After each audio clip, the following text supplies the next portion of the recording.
জীবনে প্রত্যেকটা জিনিস ভুলে গেলেও স্কুল জীবনের স্মৃতিগুলি কখনোই ভোলা যায় না। আমাদের প্রত্যেকটা মানুষের সাথে স্কুল জীবনের স্মৃতি জড়িয়ে আছে। স্কুলের প্রত্যেকটা বন্ধুবান্ধবের সাথে আড্ডা, স্যার ম্যাডামদের ভালোবাসা খুবই মিস করি এখন। কলেজ জীবনে এসব আনন্দ কিন্তু খুবই কম দেখা যায়। বৃত্তের কেন্দ্র এবং ব্যাসবিন্দু কোনো দেয় মধ্যবিন্দু সংযোগের রেখাংশ ওই জায়গা হলো লম্ব। ঠিক আছে, প্রথমে আমাদেরকে একটা বৃত্ত আঁকতে হবে। বৃত্তটা দেখো, মনে করি এবিসি একটি বৃত্ত। ঠিক আছে, ও তার কেন্দ্র।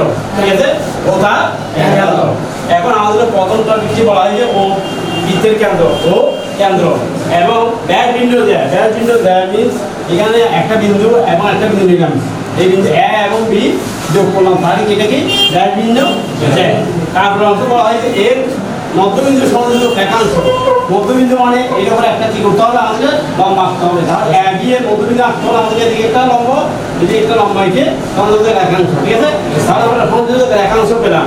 তো আমাদেরকে বলা হয় যে কি লম্ব হবে, লম্ব কার থাকবে, অবশ্যই সমকোণী ত্রিভুজ।